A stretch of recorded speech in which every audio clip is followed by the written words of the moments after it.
Epistily nosoratan'i Joda.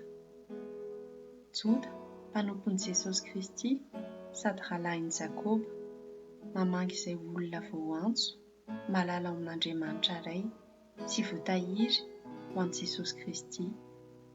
Ampitomboina ho anareo anio ny famindrapo sy ny fiadanana ary ny fitiavana. Ry malala, raha manao izay zontom-po rehetra hanoratra aminareo aho, ilaza ny amin'ny famonjena iombonantsika dia nisy nahatery ahy hanoratra aminareo. Ananatra mba hiaizahanareo mafy hiaro ny finoana izay voatolotra indray mandeha monja ho an'ny olona masina. Fa misy olona sasany efa niditra misokosoko izay voasoratra fahiny ho amin'izany fahamelohana izany. Dia olona ratsy fanahy izay mamadika ny fihasoavan'Andriamanitsika ho fijejojejoana sady nandà ny andro ihatokana dia Jesosy Kristy Tompontsika. Ary hampatsiaro anareo aho, na dia efa fantatrareo rahateo aza ny zavatra rehetra, fa rehefa novonjen'ny Tompo ho afaka tany Egipta ny olona, dia naringana ihany taorian'izany izay tsy nino. Ary ny anjely izay tsy nitana ny anjara fanapahany fa nandao ny fonenany dia voahazony amin'ny fahatorana mandrakizay ao amin'ny maizina ho amin'ny andro fitsarana lehibe.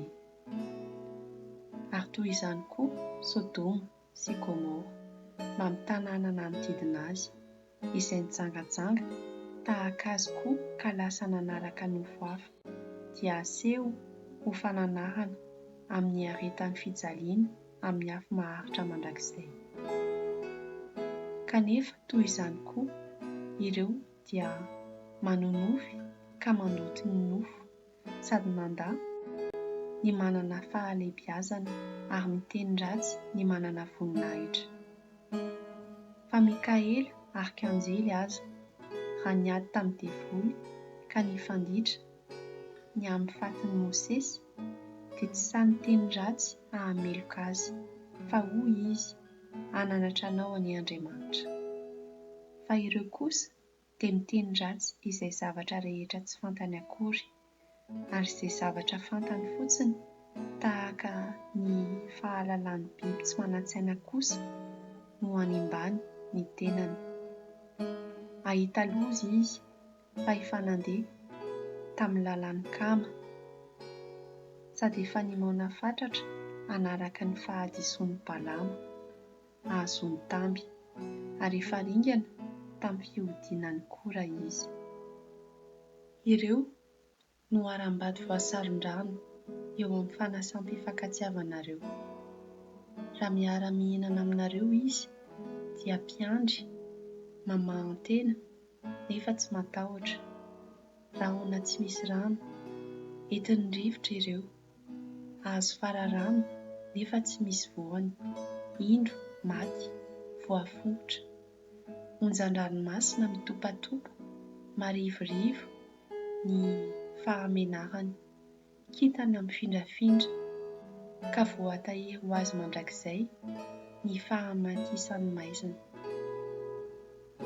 Ary enoka koa ilay fahafito na andimy anadama dia efa naminany ny amin'ireny olona ireny ka nanao hoe: indro tonga Andriamanitra mba amin'ny masiny tsy omby alina, hitsara ny olona rehetra sy hampiaiky ny olona ratsy fanahy rehetra, ny asan'ny ara-tsi-panahy rehetra izay nataony tamin'ny ara-tsi-panahiny sy ny teny sarotra rehetra izay nitenenan'ny mpanota ratsy fanahy hanolotra azy.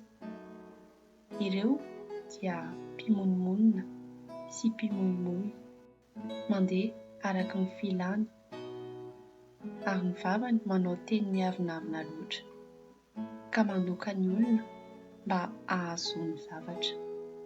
Fahatsiarovinareo ry malala ny teny voalazan'ny apôstôlin'i Jesosy Kristy Tompontsika fahiny, fa efa nilaza taminareo hoe izy amin'ny andro farany dia hisy mpanelatsira mandeha araka ny filàny ara-tsi-panahiny. Ireo no mahatonga fisarahana dia olona araka ny nofy ihany fa tsy mba manana ny fanahy.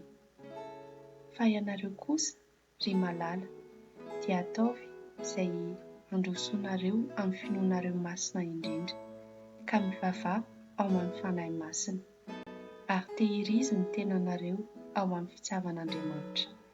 Miandry ny famindrapon'i Jesosy Kristy Tompontsika ho fiainana mandrakizay. Ary amindrafo ny sasany izay mihanahana, ary ny sasany kosa sario avy amin'ny afo ho famonjy azy, ary ny sasany indray amindrafo amin'ny tahotra ka maka-alahy na dia ny akanjo vao apetipety ny nofo aza.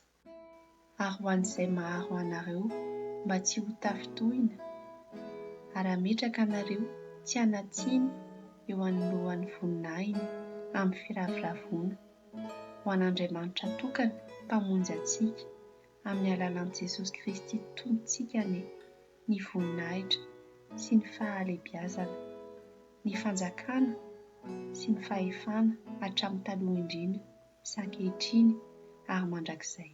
Amen.